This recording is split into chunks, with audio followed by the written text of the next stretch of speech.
गौ रक्षा के नाम पर सिर्फ राजनीति क्यों?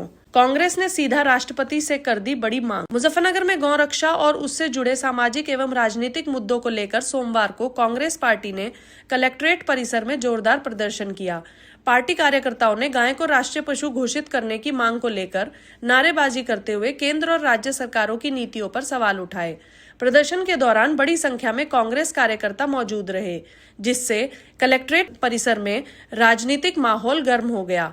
यह प्रदर्शन कांग्रेस के प्रदेश सचिव एवं पूर्व महानगर अध्यक्ष अब्दुल्ला आरिफ के नेतृत्व में आयोजित किया गया। कार्यकर्ता मीनाक्षी चौक से जुलूस के रूप में कलेक्ट्रेट पहुंचे और करीब 2 घंटे तक धरना प्रदर्शन कर अपनी मांगों को प्रमुखता से उठाया। इसी दौरान गौ माता को राष्ट्रीय पशु घोषित करो और दोहरा चरित्र नहीं चलेगा जैसे नारों से पूरा परिसर गूंजता रहा। प्रदर्शन के बाद सिटी मजिस्ट्रेट ने मौके पर पहुंचकर कांग्रेस नेता से ज्ञापन प्राप्त किया, जिसे राष्ट्रपति के नाम संबोधित किया गया। ज्ञापन में गाय को राष्ट्रीय पशु घोषित करने की मांग के साथ गौ रक्षा से जुड़े मामलों में एक समान और स्पष्ट नीति लागू करने की अपील की गई। अब्दुल्ला आरिफ ने कहा कि गौ रक्षा के नाम पर केवल राजनीतिक बयानबाजी की जा रही है, जबकि जमीनी स्तर पर कई गंभीर समस्याएं बनी हुई हैं।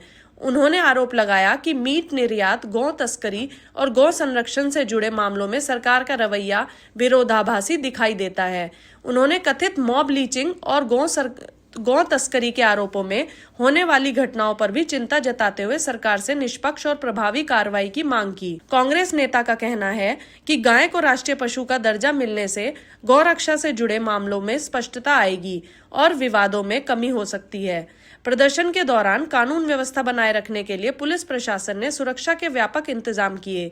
इस मुद्दे को लेकर जिले में राजनीतिक चर्चाएं तेज हो गई हैं और आने वाले दिनों में सियासी बयानबाजी और बढ़ने की संभावना जताई जा रही है। क्या नाम है आपका पूरा? ये मेरा नाम अब्दुल्ला आरिफ है। अब्दुल्ला जी, आज आप लोग प्रदर्शन कर रहे थे, क्या पूरा मामला था, किस मांग को लेकर आपका प्रदर्शन था? देखिए, आज हमने डीएम साहब को, मतलब डीएम मुजफ्फरनगर को ज्ञापन दिया है उनके माध्यम से राष्ट्रपति महोदय के नाम। और ज्ञापन के अंदर हमने जो मांग रखी है वो गौ माता को राष्ट्रीय पशु घोषित करने के संबंध में हमने मांग रखी है, क्योंकि ये मामला देश की 140 करोड़ देशवासियों की भावनाओं का मामला है।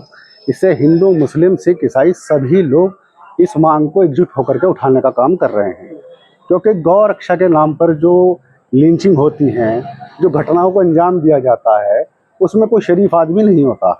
और जब गौ माता को दर्जा मिल जाएगा तो उसके बाद पूरा देश एकजुट होकर के इस मामले का समर्थन करेगा।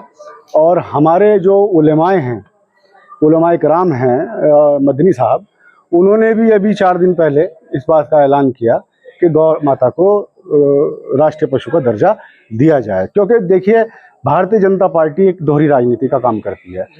देश के अंदर कई राज्य ऐसे हैं जहां पर गाय का मांस खाया जाता है।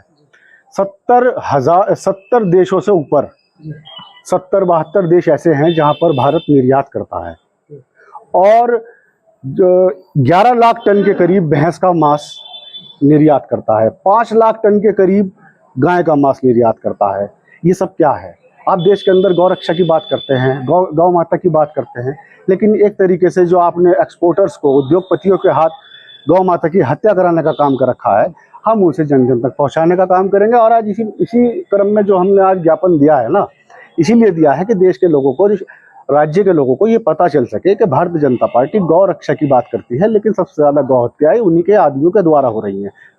क्या कारण है कि अब तक भी सरकार जो इन्हें राष्ट्रीय पशु घोषित नहीं कर पाई है? देखिए, करोड़ों अरबों रुपए का मामला है। सरकार को बहुत बड़ी आमदनी है। भारत दूसरे नंबर का एक्सपोर्टर है मीट में दुनिया के अंदर। और सरकार के दिल में पैसे की ज्यादा जगह है, देश भावना की कोई जगह नहीं है। अगर देश भावना के अनुसार सरकार काम करती तो अब तक गौ माता को राष्ट्रीय पशु का दर्जा मिल चुका होता। किसके नाम आप लोगों ने ज्ञापन दिया है? आज हमने राष्ट्रपति महोदय के नाम ज्ञापन दिया है, डीएम साहब के माध्यम से।